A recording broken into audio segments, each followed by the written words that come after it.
It's 1977. We're going to take a look at the top comic books on the CGC census, and can you guess what came in at number 1? Let's take a look at all the books up next on this video from Bronzeville Comics.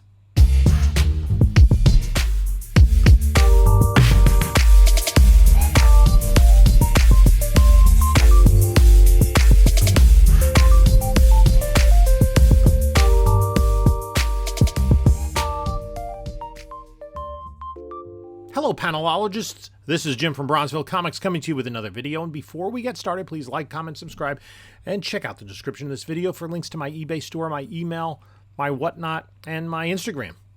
You can see, I do have to apologize. We had another flood. My video froze for a second, so I got stuff all over the place.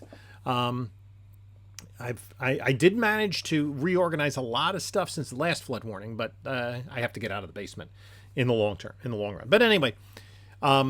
Let's take a look. It's 1977, and if you're just finding this video now, I've been doing this list for, like 44 weeks now. We started in the early to mid-1930s in the platinum era of comic books, and we've looked at the yearly CGC census counts all the way up now through 1977. We're going to continue this list through 2025, because by the time we get to 2025, it'll be 2026. Now, I do take this data from cgcdata.com, but it seems as though they haven't yet adapted to the new way in which CGC reports what they used to call their census, and now they call the population report. And if you log on to CGC and want to see you've done it before, you'll notice a completely different interface. But I think for books that have been around this long, that's not really that big a deal in terms of the counts. We just use this to get a general idea, to be able to delve into comic book history a little bit and see which books are popular amongst collectors. We don't spend a lot of time talking about value, although there is a correlation between value and the number of books that are submitted. There's also the scarcity of the book. And we do include books, especially more obscure books, and there are a couple on this list that are quite valuable. So we're going to take a look at the top 10, starting at number 10. Coming in at number 10 is Red Sonja, number 1, her first ongoing series. She had a brief stay in Marvel Feature and had her comic book premiere in Conan the Barbarian, number 23. Of course, she, like Conan, was based on a character by Robert E. Howard. This is written by Roy Thomas, with Frank Thorne doing the cover and the interior art. There is a Red Sonja movie, the second one, coming out later this year. I think it's coming out later this month, actually. It's not a sequel, because the first one came out 40 years ago, which was a spin-off of the Conan movie that starred Arnold Schwarzenegger, and I believe he appeared in that movie. The Red Sonja movie starred Brigitte Nielsen. I think it was right before her affair with Mark Gastineau, who, by the way, I taught his daughter at one point in my career. He was a former defensive end for the New York Jets, for those of you that are not sports aficionados or old enough to remember the 80s. At any rate, Red Sonja, number 1, comes in with and this series ran for 15 issues. This particular book has a total of 2,311 copies on the census. And I will continue to use the census because that's where this data seems to be coming from. Number 9 on the list is X-Men number 104. It's first appearance of the Starjammers in Cameo. It's a cover homage to X-Men number 1. Dave Cockrum did the art. Of course, Chris Claremont doing all the X-Men stories at this point in time for many years. And we're going to see X-Men. X-Men's really popular, so even like the filler issues of this point in time are very collectible among collectors. I myself am looking for, only if they come to me in collections. I'm building a high-grade run of the early issues. Basically, I'm looking to get as high a grade as I reasonably can, every issue from 94 to 143, and then anything that's a key. I do have a lot of them in 9/8 after that. So anyway, this particular book, and we will talk about X-Men a little bit more on this list, comes in with a census count of 2,314. The number 8 book on our list is Star Wars number 3. This is Roy Thomas wrote it, Howie Chick and Steve Leahola did the art, and the covers by Gil Kane and Tom Palmer. We will talk a little bit more about Star Trek as we go throughout this list. And it's clear they weren't really sure what Chewbacca was going to look like, because this came out we'll talk about it more, the timing of it. This is cover dated September 77, and that's the third issue. So that probably would have been on stands in July. So at any rate, Star Wars number 3, census count of 2,380. Number 7 on the list is Godzilla number 1. This is the first full American comic book adaptation of Godzilla. Doug mentioned the story. Herb Trimpe did the cover and the art. This was a series that ran for 24 issues. It's based on the Japanese kaiju, big rubber monster as it was in the original movies from Japan, Toho Studios. Originally in Japanese, it was referred to as Gojira. That premiered in the movies in 1954, quickly had sequels, one after the other, and Toho Studios built this whole line of these giant monsters, whether it be, Radon or Ghidorah, Mothra. Godzilla would fight them. They probably came out of the movie every 2 or 3 years. And obviously it's been a property that has continued to be popular. Now, 70 years after the original film, the movies and TV series are still prominent in popular culture. Now, Godzilla did have his first American comic book appearance in 1965, in Life with Archie number 41, in which Archie's at the movies. I forget if he's with Betty or Veronica or even Jughead, and they're watching a movie. It doesn't say it's Godzilla, but it's obviously Godzilla. There was a giveaway that we talked about in the 1975 episode, I believe, in which Godzilla battled, it wasn't Mothra, Megalon. It was 1976, it was last year, which was, Cinema Shares gave that away to people who came to the movies. But this is the first time we get Godzilla in an actual comic book. And he over the course of the series, he is part of Marvel continuity. Nick Fury, Jimmy Woo are in this particular book. He fights the Avengers. And even in the comic books, we've recently had Godzilla going against both the Justice League and the Avengers. So a really hot intellectual property right now, and something that's, again, been prominent for 7 decades. Now, there are, this has the second most 9/8 on the census of any book from 1977. It has 726 copies on the census, which is about a fifth of all the copies that have been graded. It is a book that you want in the higher 9s at least to get graded. It's like in an 8.5, it doesn't really make sense. But the total number of copies on the census is 3,750. Number 6 on the list is Star Wars number 2.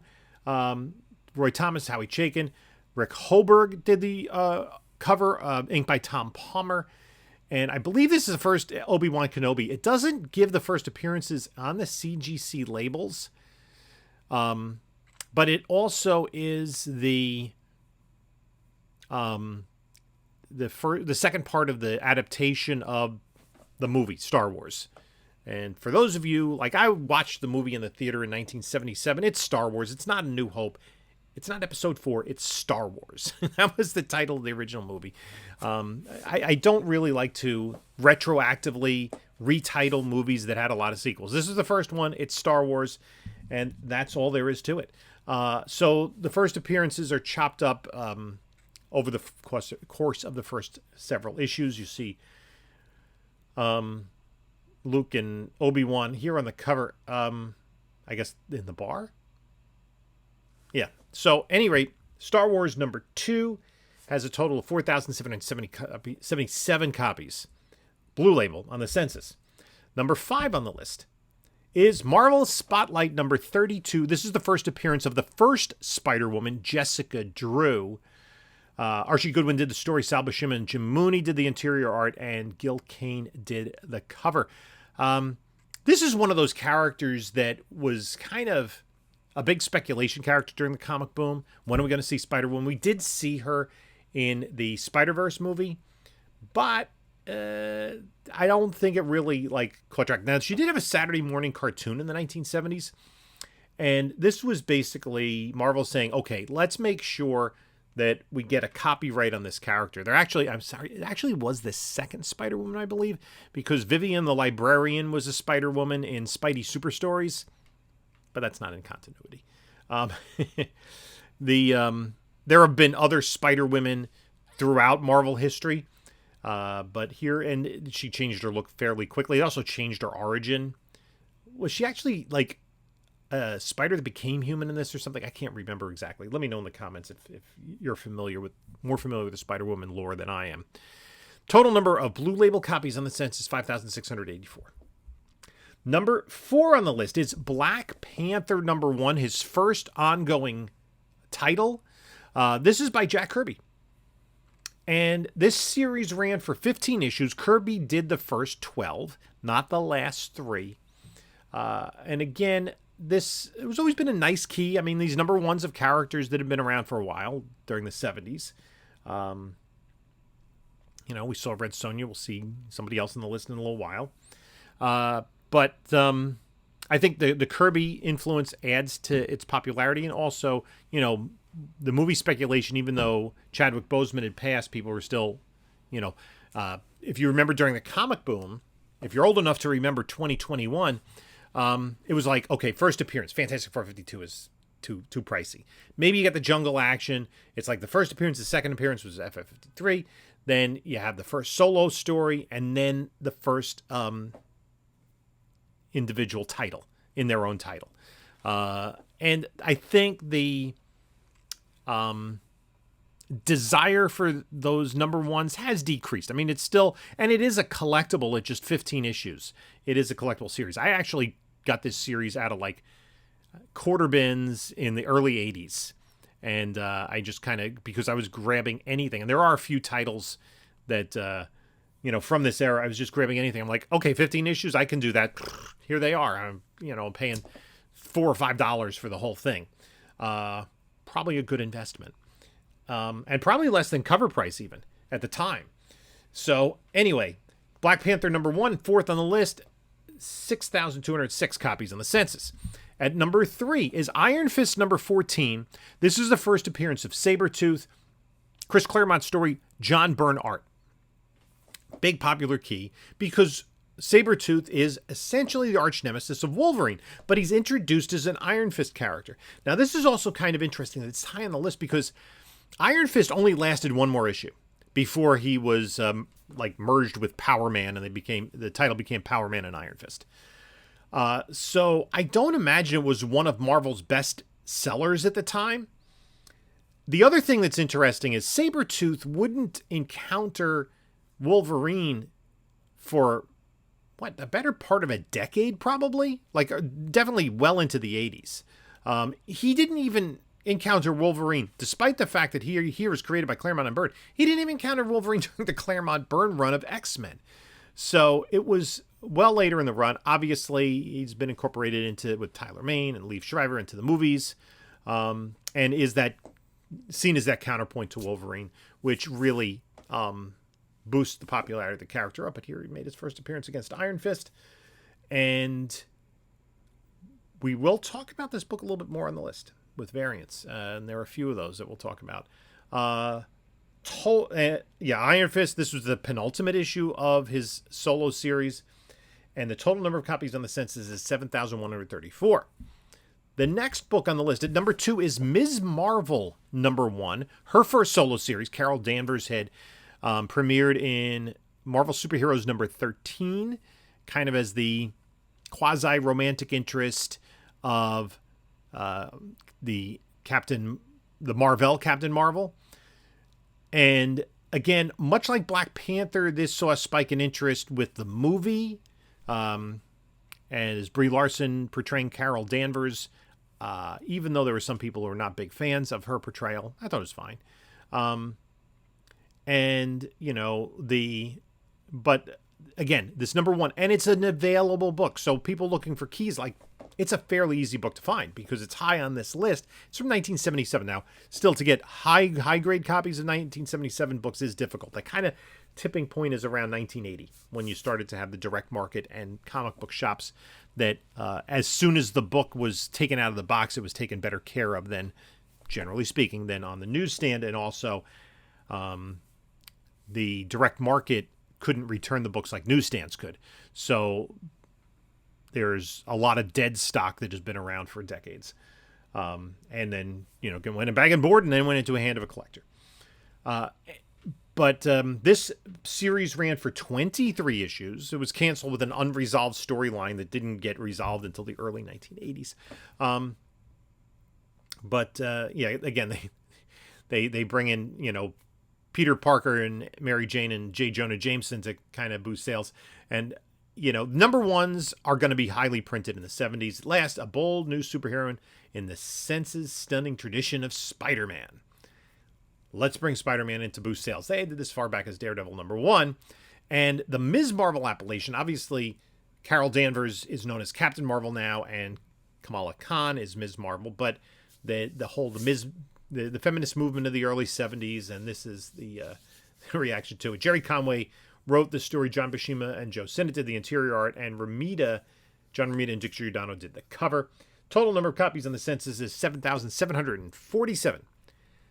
To the top book on the list. I think it's pretty obvious. It's 1977. What else was going on in nerddom in 1977? It is Star Wars #1. The first appearance of Star Wars in comics.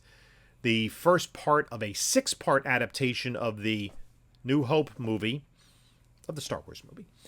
Roy Thomas did the story. Howie Chaykin did the art and the cover being inked by Tom Palmer. And you can see, they weren't really sure what anybody looked like. I mean, if you look closely at this cover, Darth Vader, I don't know, he's green, and that, I think Luke Skywalker looks more like Gerard Depardieu than Mark Hamill, and I don't know who Princess Leia looks like. They might have gotten Alec Guinness fairly close. They would have had casting by then, right? Not that Mark Hamill was a well-known quantity, unless you saw the pilot of 8 is Enough. I am dating myself. Now, the one thing about this book is, and you have to be careful if you're not a seasoned collector, there are a lot of reprints of this. Some of them say reprint. Their value is fractional compared to the first print. There's one where it's 35 cents. Talk about that in a minute. There's one where it's 35 cents, and it says reprint in the left-hand side, kind of vertically, of the Marvel box.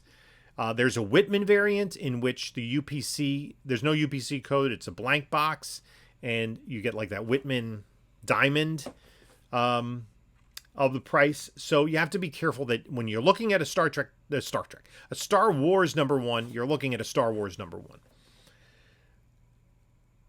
Again, this was the rage, and it really changed films. Sci-fi films they were niche before this, right? They had their popularity, but this was nominated for an Oscar. It was a huge hugely watched picture. #1 at the box office. The previous year's #1 at the box office would be like The Godfather or even Jaws. Jaws kind of ushered in that summer movie kind of thing. But here's what's interesting, right? So this is cover dated 1977, July, which meant it probably came out in May. And I just want to see the release date. Star Wars film. Of course, the film was directed by George Lucas, and I don't really have to say a lot about Star Wars because it was released May 25th. So in conjunction, right? I guess it was, the early summer release. So this book, so May 25th was when the movie came out. And April 12th.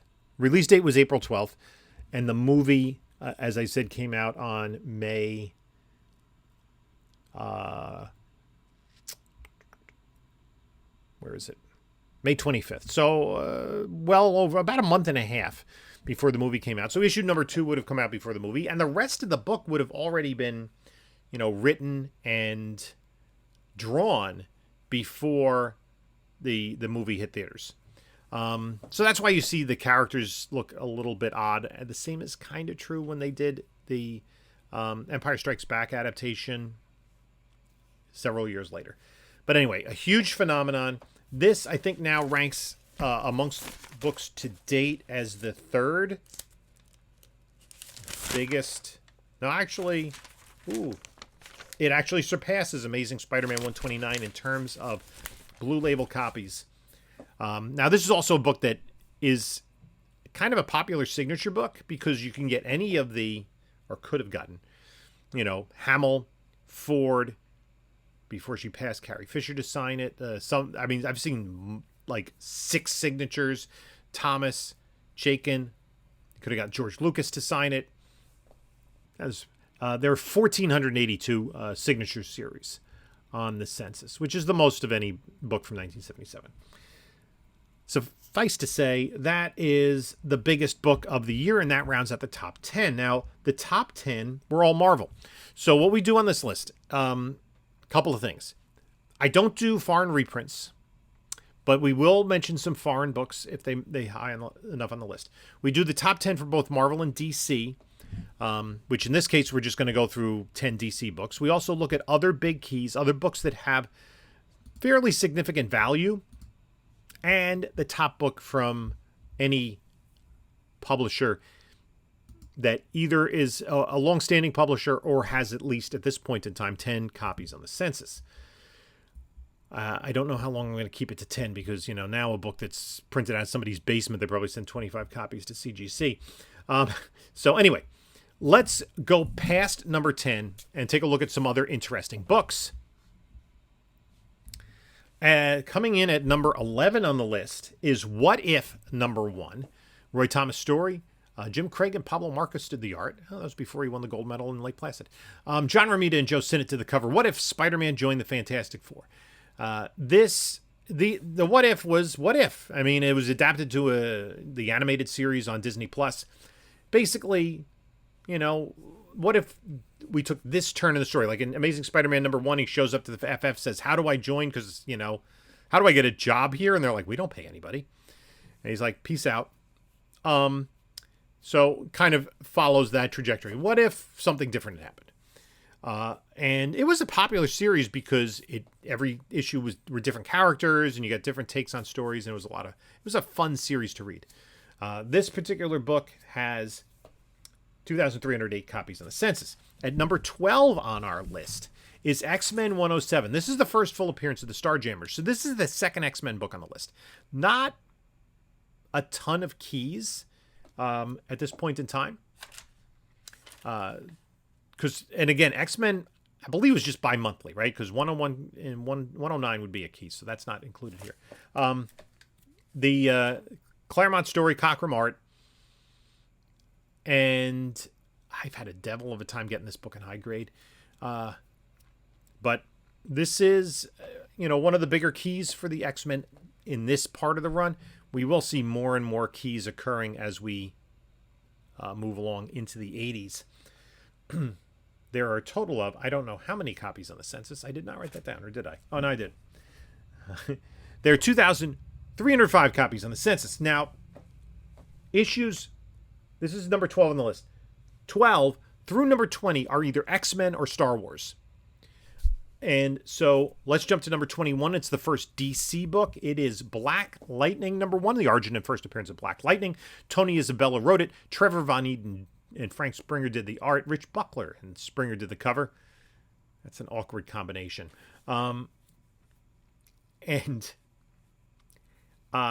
This was a series that ran for 11 issues, a character that's been around. He was recruited into the Justice League. He turned them down. He joined the Outsiders. He's had other series. There was a TV series that ran on the CW as part of the Arrowverse from 2018 to 2021 with Cress Williams as Black Lightning. So, one of the early African-American characters in who headlined his own comic book. There was a character in the Super Friends cartoon called Black Vulcan who was like essentially Black Lightning, but for some reason they changed him just enough. I'm not sure why. This has a total of 1,472 copies on the Census. The next book Kind of surprised me that it's this low given the movie spec. And this is Shazam number 28. It's the second appearance of Black Adam. His first appearance since the Golden Age. E. Nelson Bridwell did the story. Kurt Schaffenberger did the art. Marvel Family number 1. Black Adam shows up. He had been Teth Adam back in ancient Egypt. He turned bad, and Shazam banished him to the farthest star. So it took him, that was 1946, so it took him 31 years to get back to Earth, and now he returns. He was on the cover of an alter ego comic, or it's really a fanzine. So it wasn't a story appearance of Black Adam. It was just him on the cover. And that book got really hot, leading up to the Black Adam movie. But the value of this book dropped like a rock after that performance by The Rock in that movie. And he did change the balance of power in the DC cinematic universe, totally away from himself and anybody that was associated with DC movies at the time, into the hands of James Gunn and Peter Safran. Will we see Black Adam again? I think so. He's too good a character. They brought him back and made him a really interesting anti-hero, like in the early to late 2000s. So he remains a pretty popular character now. Like, he had been used sparingly. Fun fact, there was a Shazam TV series that ran in the early 1980s, and there was a Black Adam episode that does follow the original story quite a bit. He did also have a reprint in Shazam number 8, a reprint of that Marvel Family story, but this is also his first cover appearance in a comic book. Again, Alter Ego was a fanzine, and I'm surprised it's as low as it is considering how hot a book it was leading up to the movie. Total number. The other thing, too, is a kid's book. We talked about last episode, the DC TV comics. The Isis and the Welcome Back Kotter and Shazam and whatever else they had. I think they had at least one other book that was a DC Super Friends. And any rate, so the Black Adams Shazam number 28 has a census count of 1,363. Let's go to another Marvel comic for a minute. Another adaptation of a sci-fi movie. This is 2001: A Space Odyssey number 8. This is after they'd been finished adapting the Stanley Kubrick 1968 film. Jack Kirby was involved in all of those, including this. So this is the origin and first appearance of Machine Man, who's referred to as Mr. Machine in here, and a fairly popular character that has continued. So since he was created in this original story, he became part of Marvel continuity.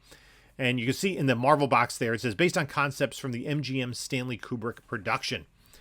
Also referred to as X-21 initially. Total number of copies on the census of 1,162. The next one is a magazine. It is Marvel Comics Super Special number 1. And this is Marvel Comics Super Special of Kiss, the rock band. Steve Gerber did the story, and that is fitting. Gray Morrow and Al Weiss did the cover. John Buscema, Al Weiss, and Rich Buckler did interior art. Kiss, history, discography, and pinup. Spider-Man, Avengers, Fantastic Four, and Doctor Doom appearance. 40 pages of full-color comics, plus never-before photos and features. Here's the fun fact about this. Printed in real Kiss blood. So, as the story goes, the 4 members of Kiss all put some of their blood into the red ink that would be used largely on this cover. Maybe Stan Lee did as well. And for some reason, people like that. I just think it's weird and creepy. But, at any rate, again, a popular book. Marvel Comics Super Special ran for 41 issues with different things in the magazine. There are 1,154 copies on the census. Third DC book on the list is Jonah Hex number 1, the first of his own series. And Jonah Hex had been around since 1972 in All-Star Western number 10. Michael Fleischer did the story. Jose Luis Garcia Lopez does the cover and art here. Jonah Hex ran for 92 issues before being canceled. Well later than most Western heroes survived, and then he went into the future with Hex around the time of Crisis on Infinite Earths. And he's been around. There was a film with Josh Brolin starring as Jonah Hex. He also appeared in the couple of episodes of different Arrowverse series. There are 925 copies on the census. Another Marvel key. Not really a key. This is just a book I like to bring up. This is a weird one. This is Human Fly #1, the first appearance of the Human Fly. Bill Mantlo did the story. Lee Elias did the art. Wow. And Al Milgrom did the cover. Lee Elias's cachet had really fallen by 1977. The origin of the Human Fly. Now, the Human Fly was based on a Canadian stuntman by the name of Rick Rojat, who I guess tried to be a Canuck version of Evel Knievel. He did wing walking on a DC-8 airliner over the Mojave Desert. He had a hydrogen peroxide rocket-powered Harley-Davidson Sportster motorcycle built to jump 27 school buses at Olympic Stadium in Montreal during a Gloria Gaynor concert to beat Evel Knievel's record of 13 buses. Although he was able to beat the record, he crashed a motorcycle and suffered a broken ankle and other injuries. He then retired from public life. And then he got a comic book. Oh, I guess you can see the jump on YouTube. Is that right? No, maybe not. I don't know.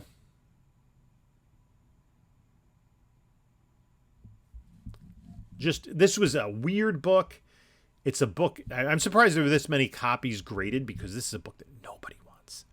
This is like, I guess people got things graded like during the boom. I remember, I seen Bryce Comics. Oh, I got all these, every graded copy of Human Fly. Okay. It did astoundingly run for 19 issues. Like, I guess there's a reason people thought that they should buy it.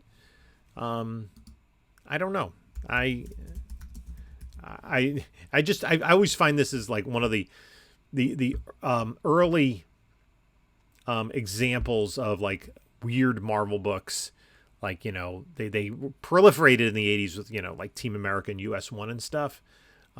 Still a 9.8. It is 1977, runs you about $150. We don't talk a lot about values here, but I thought that was pertinent. I guess it still is kind of has some value in a 9.8. Anyway, I've talked enough about the Human Fly.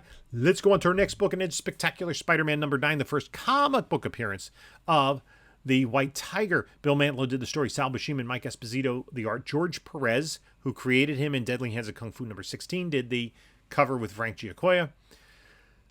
A Puerto Rican superhero who's kind of like Marvel's most controversial creation. Why? Because he's Puerto Rican? I don't know. He has the amulet. Did have an appearance in the Daredevil Born Again TV series. Unfortunately, they killed off the character. Spoiler warning. It's been a few months. Catch up. And sadly, the actor passed away shortly after completing the role. But in the comic books, the mantle of White Tiger has been passed on to other relatives of his. So this is a book that has totaled 885 copies on the Census. Getting back to DC. DC Superstars #17. This is Secret Origins of Superheroes. So they have the Legion of Superheroes, Green Arrow, and the Huntress. This is kind of the first appearance, one of the two first appearances of the Huntress. She is the daughter of the Earth 2 Bruce Wayne, Batman, and Selina Kyle, Catwoman. They got married, had a kid, became Huntress. She joined the Justice Society.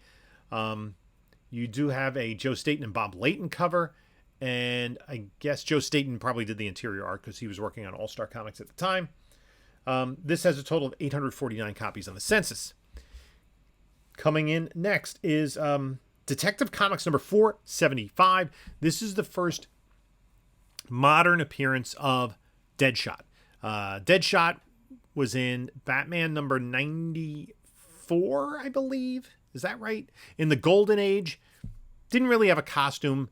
He was reimagined here, and this is by this great run in Detective Comics by Steve Englehart, Marshall Rogers, and Terry Austin. And they gave the character a very distinctive look, portrayed by Will Smith in the Suicide Squad movie, the first one.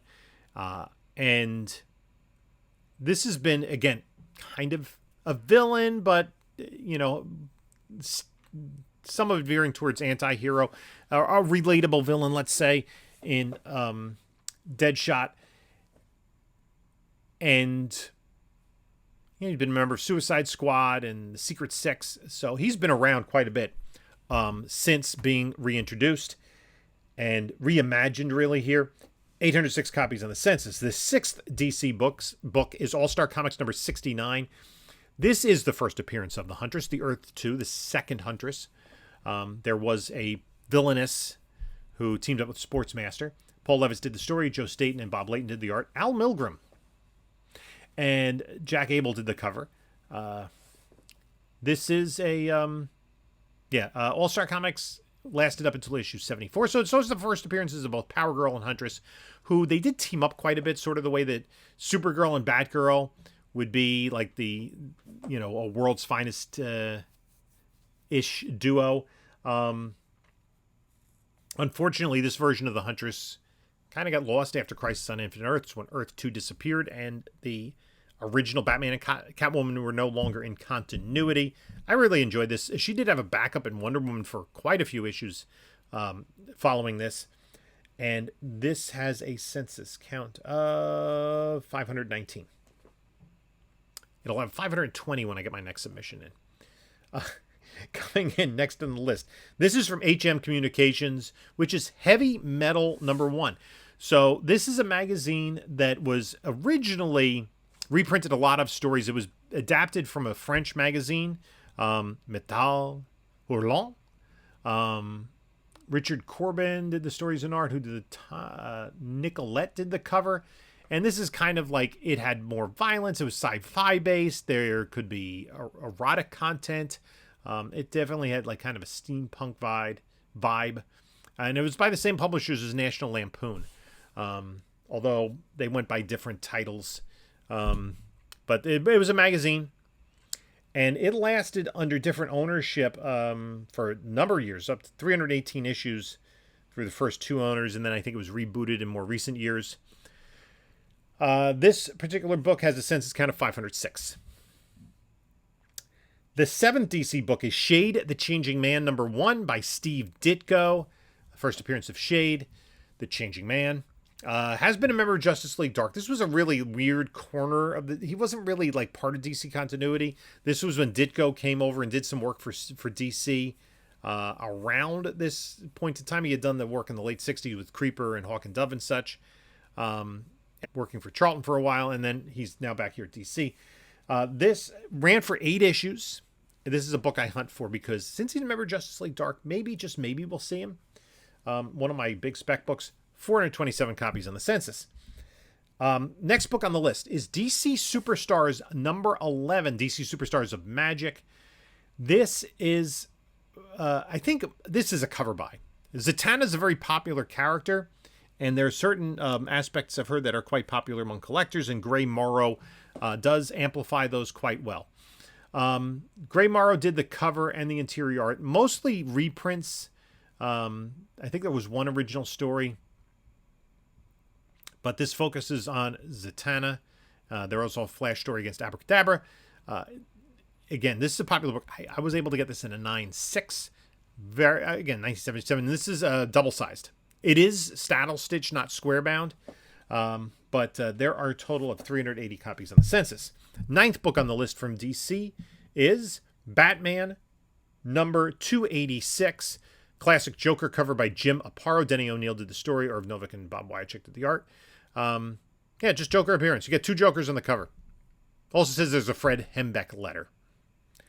342 copies on the census. Number 10 book from DC is Batman #291. This is another classic Jim Aparo cover with all of the villains over Batman's grave. See Riddler, Poison Ivy, Scarecrow, Lex Luthor, Catwoman, and the Joker. And it says, in this issue, the Catwoman. Well, she's on the cover right above there. Anyway, another cover by. I wouldn't say there's anything significant about the story. 329 copies on the census. Now, let's talk about some other fun books to talk about.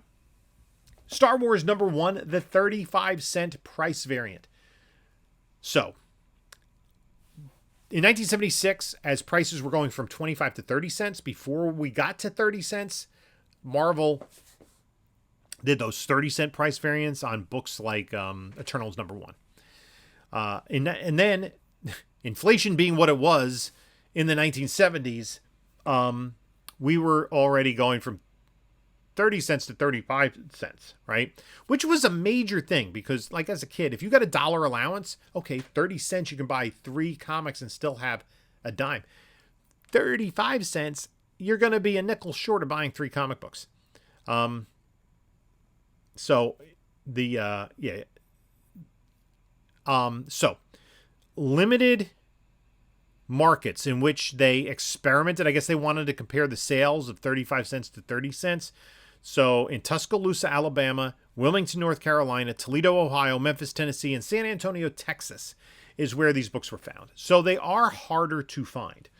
And they're really difficult to find in high grade. There are only 302 copies of this on the census, which is 302 out of 17,000, right? That's even more. Like I talked about how like Eternals, it was a 25-1 ratio. And this is a book that has considerable value. It's like a 60-1 almost, right? So think of it as a 50-1 variant. There aren't a lot of them. There are no 9/8s on the census. There are plenty of 9/8s of the 30-cent Star Wars #1. There are, I think, over 1,000 of those. No 9/8s, 2 9/6s. So this book comes in mid-grade almost all the time. I mean, I can't imagine, and it's expensive. The mean grade of the books on the census is 6.81. I can only imagine if a 9/8 emerged, what that would sell for. It would be ridiculous because people are chasing this book and willing to pay for it. Again, there are 2 9/6s, no 9/8s. I'm not even sure what a 9/6 has sold for. Again, we don't talk about values, but I think it's interesting because of the scarcity of this book for a book from 1977, right? So this is like, if you want to collect Star Wars #1, you're a big Star Wars comic book collector and you want to flex, you got to get the 35-cent price variant, right? So, 35-cent variant. Okay, yeah. June, a 9.4 of a 35-cent variant. Now, this is not the Whitman variant. This does have the barcode on it. You have to be real particular about that. Sold for $48,000.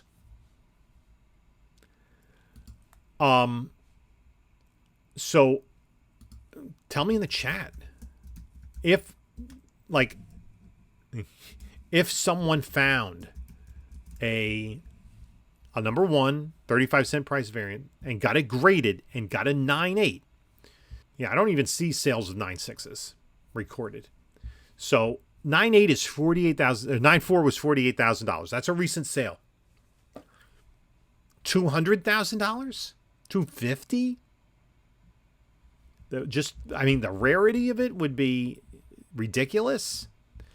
And I think so with the price. So anyway, as I said, there are 302 copies on the census. Let's go back to DC.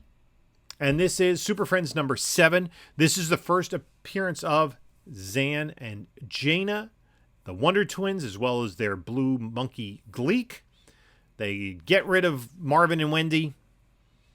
Now, when the Super Friends came back after it had been one season with Marvin, Wendy, and the Wonder Dog in 1973-74, and when it came back in September of 77, which means that this book probably came out during the summer. So this predates their appearance on TV, I believe. They replaced them, right? So you had the Wonder Twins, Wonder Twin powers activate. They touched hands, and she became the shape of any animal, and he became any form of water. So there were plans for a HBO Max series starring them, starring like the guy who was the lead in the Archie in Riverdale, but that was canned. It was just about to start production before Discovery and Warner Brothers merged, and they're like, nope, stop, we're not doing that. And even Gleek had kind of appeared at the end of the Crisis on Infinite Earths crossover in the Arrowverse. You heard him, and they made you saw his name, but you didn't actually see him in the Hall of Justice. But that's it. That's all we have for them so far. And they were the mainstays on it. They've been introduced into continuity subsequently in, I'm going to say, I don't remember, the late 80s, early 90s. And this has a total of 288 copies on the Census. Up next, we have a magazine from Marvel, Rampaging Hulk #1. This was one of the Marvel magazines that they put out at the time, along with, like, Planet of the Apes and Deadly Hands of Kung Fu and that sort of stuff. John Buscema and Alfredo Alcala did the art. Ken Barr did the cover. Doug Mensch stories. Origin of Hulk Retold. Bloodstone backup story. This ran for just 9 issues, and it's coincided with the TV series, right? When the TV series came out, I think the year prior. The one that starred Lou Ferrigno and Bill Bixby. Incredible Hulk TV series. TV. 1978. So this actually predates. Oh wait, the television pilot, November of 77, and this had a cover date of January 77. So it does predate the TV show and the pilot movies. 183 copies on the Census. We have a long way to go. Let's keep going. Let's talk about TV. Top book from Charlton is Bionic Woman #1, based on the TV series starring Lindsay Wagner as Jamie Summers. She was a tennis pro, and it was a spin-off of the $6 Million Man. So there was an episode where she was an old friend of Steve Austin, the lead character in the $6 Million Man, played by Lee Majors. They got reunited, and I really enjoy those episodes. I rewatched them a few years ago, and it worked for me still. A lot of chemistry between the two of them. They go parachuting. She has an accident, needs bionics. He begs his bosses to let her live. So she gets bionics. Has a tough time controlling it. Whatever. Eventually, she gets her own series as a mid-season replacement in 1976, January. Finishes up that season, runs another season on ABC, and then they canceled it. Didn't fit their demographics. Ran for one season on NBC. The first season, Lindsay Wagner won an Emmy Award as Best Actress in a Drama Series. Unfortunately, going to Terrificon next week, and Lee Majors and Lindsay Wagner were supposed to appear. They both canceled, which means good thing I didn't hunt for high-grade copies of this book and $6 Million Man #1. This lasted 5 issues, this series. Jack Sparling did the cover and art.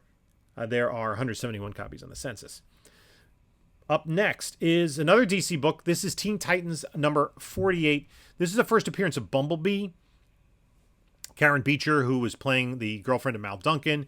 She does become the first black female superhero in DC Comics. Bob Rozakis did the story. Jose Delbo and Vince Coletta did the art. Rich Buckler and Jack Abel did the cover. Bumblebee has been used quite a bit in, like, the animation. She was used in DC Superhero Girl. She was briefly like the next member of Teen Titans Go, but I guess that didn't last. I should watch just like every episode of Teen Titans Go. I think that'd be fun. I watch them with my kids. They are fun, and they bring in a lot of DC Easter eggs. 166 copies in the Census. Next book is Star Wars #2. The 35-cent price variant. Talked about both this book and 35% price variants. There are 155 copies on the Census. Star Wars #3, the 35-cent price variant, 104 copies on the Census. And again, I bring these up because these books do have a decent amount of value. The next book on the list is from Modern Comics. This is Blue Beetle #1. It reprints the Charlton Comics Blue Beetle #1 from 1967. Very easy to get confused. I did see at a show a guy had this like priced as the Charlton book, but they did some Modern Comics did some reprints of the Charlton superhero stuff here in the in this era, 1977-ish, and you'll see often it's a circle, but you get this big blue field with a white M, and it says Modern Comics. It's not Charlton. It's 35 cents. It's not. I think the original was 12 cents, maybe 15. It's worth a little bit, but not nearly as much because this reprints the first appearance of The Question. 83 copies in the Census. Another 35-cent price variant. This is Iron Fist #14. This has 79 copies on the census with a mean grade of just 7.13. Next book on the list is from IPC Magazines Limited from the UK. This is 2000 AD, number 2, first appearance of Judge Dredd. We don't get him on the cover. There are Biotronic Man stickers. This is magazine size, but newsprint cover. It's in orbit every Saturday. Peter Harrison, Pat Mills did the story. Mike McMahon did the art. 75 copies on the census. That ties it with the top book from Gold Key, which is Winnie the Pooh #1. Based on the characters created by A.A. Milne. A.A. Milne was a British author. The first prototype of Winnie the Pooh appeared in a 1924 book of short stories by Milne, or book of poems, I should say, where he's referred to as Edward Bear. When we were very young, the first real appearance of Winnie the Pooh was in a collection of short stories about Winnie the Pooh that Milne wrote and was published in 1926.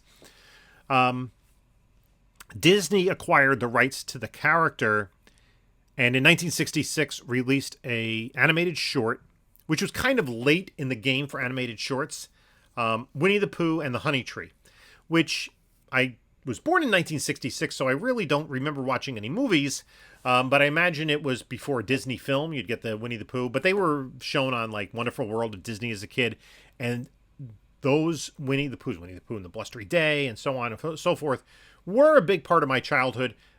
Sterling Holloway did the voice, who does have a superhero connection. He played the wacky professor in The Adventures of Superman, the one that brought them all back in time to the Stone Age, which is one of my favorite episodes. I do have to watch. I have the DVDs of Amazing Adventures of Superman. I have to watch all those too. At any rate, so this comic book is based on the Disney version of Winnie the Pooh. If you're familiar with the cartoons, that's what they look like in the cartoons. You know, Tigger and Piglet and Kangaroo. This title ran for 33 issues with Gold Key. Now, the copyright for Winnie the Pooh lapsed last year or the year before. And so now, or in 2023, now Winnie the Pooh is part of public domain. So for some reason, somebody decided to make a Winnie the Pooh horror film, and there was a sequel to it, Winnie the Pooh, Blood and Honey. You also have those Pooh variants, those Do You Pooh, which like are, maybe we'll get to those in the 2000s when I get to that, that are popular amongst some collectors, not amongst me. I don't think I've ever had a Do You Pooh, not even found in a collection. So at any rate, Winnie the Pooh, his UK copyright extends to 2027, which would be 70 years after the passing of the author A.A. Milne. Their copyright laws are a little bit different. So I guess you can't get Blood and Honey in the UK just yet. 75 copies on the census. Top book from Warren is Eerie number 81. This is Frank Frazetta cover. That's what makes it popular. I can see that. Like, she's big, she's beautiful, she's atop the Empire State Building. Why? Read this startling issue for 7 totally different answers. Now I almost want to read the issue to find out why this naked blonde woman, giant woman, holding it looks like she's holding a gorilla, is on top of the Empire State Building. It's Frank Frazetta cover. 72 copies on the census. Top book from Kitchen Sink is Mr. Natural number 3, R. Crumb. Story and art. 41 copies on the census, which ties it with the top book from Harvey, which is another version of Astro Comics, no number, an American Airlines giveaway. You can see Richie, Casper, and who was that on the cover? It's not Wendy. I don't know. I'm not sure who that is. Anyway, this also has 41 copies on the census. The top book from Rip Off Press is Rip Off Comics number 1. So Gilbert Shelton, Frank Stack, Ted Richards, Bill Griffith. This has Wonder Warhard, the Freak Brothers, Easy Wolf, and the 40-Year-Old Hippie. Again, Underground Comics. We are seeing, at this point in time, I think, a shift from the popularity of Undergrounds into independents, which are less counterculture, can be intended for all audiences, but were specific visions of the creators. We'll see that, I think, grow as we get into the 80s. That'll be fun to keep track of on this list. This has a total of 27 copies on the census. From Power Comics, issue number 3 has, that's their top issue. That is 24 copies on the census. Power Comics number 3 with Night Witch. But with 23 copies on the census is Power Comics number 1, which, talking about independent comics, Dave Sim Aardvark story, which is not Cerebus, that predates Cerebus. And this is magazine sized. Issue number 3 had 24 copies. Issue number 1 has 23 copies. From EC, we have a tie. 2 copies of Mad Magazine, number 194, with the Rocky cover. And number 195, psst, keep this issue out of the hands of your parents. Make them buy their own copy. Both of these with 22 copies on the census. From Carl Comics, Carl Taylor, is The Creature number 1. Why is this interesting? Carl Taylor did the story and art. He did the cover along with Dave Stevens. Early Dave Stevens work, 21 copies on the census. The top book from Harvey Pekar, not Harvey Pekar, is American Splendor number 1. We went into great detail on Harvey Pekar in last week's episode when we had 1976 and American Splendor number 1. He self-published his own books about his life and his humdrum life in Cleveland, Ohio. This particular book, 19 copies on the census. From Fitzgerald. Yes, from Fitzgerald. There are 2 books that are tied. It's Fast Willie Jackson number 6 and Fast Willie Jackson number 7. 7 being the final issue, not just of the Fast Willie Jackson book, but of Fitzgerald comics in general. We went into detail also about Fast Willie Jackson in last week's episode, which were Archie type stories written and drawn by African-American creators, I guess to more appeal to an African-American audience. Both of these have 15 copies on the census. From Western Publishing is Kite Fun Book with Popeye. These were books, they are little comic books that I guess were promotional. This one by Southern California Edison, other power companies in the California area. This has 12 copies on the census. It ties it with something that's not really a comic book, but it is related to comic property and, Star Wars. This is Science Fantasy Film Classics number 1. Photo cover here, and a lot of Star Wars information, also 2001, which we spoke about, and Forbidden Planet, which wouldn't be in comic form until, what was that? Innovation? In the 90s? 80s? I don't remember off the top of my head. 12 copies on the census. The next book on the list is another 35-cent price variant, but this is an interesting one. This is Captain America 212, which is the blank bar 35-cent price variant. So there was a 35-cent price variant, and there's this blank bar, this error copy. Jack Kirby did this, where that yellow bar at the top, which should say Marvel Comics Group, is blank. Now, in terms of copies on the census, the regular 30-cent cover has 110 copies on the census. Not a big book.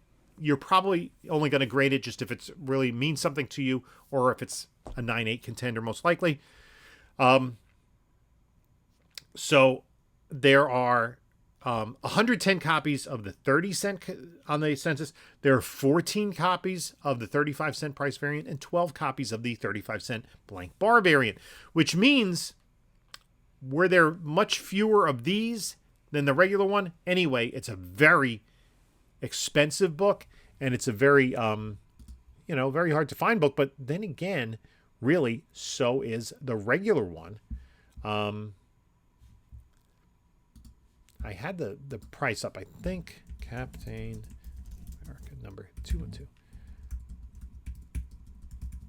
I forget how many copies there were exactly. Oh, no, the sale. There was a recent sale of this, I believe. No, the most recent sale was in 2023. In 2022, a 7.0 sold for $5,225, and in 2023, a 7.5 for $2,600. At least that's according to cover price. Let's see if Captain America number 212 GP Analysis has better info for me. I think I looked at this previously. I was just trying to find a picture of a copy. The blank one sold for $2,600. Yeah, the 7.5. Yeah, I don't see. And then a 6.0 back in 2012 for $3,550. So if you find this in a bin, because a lot of people won't know what it is, grab it. Grab it. Very, very hard to find, and I guess there are collectors. I wonder if John with Bronze and Modern Gods has a copy. I think he has a 35-cent variant. I'm not sure if it's this issue. Anyway, if you're watching, John, leave a comment. There are, as I said, 12 copies on the Census. Our next book is another fanzine, Comic Reader number 139.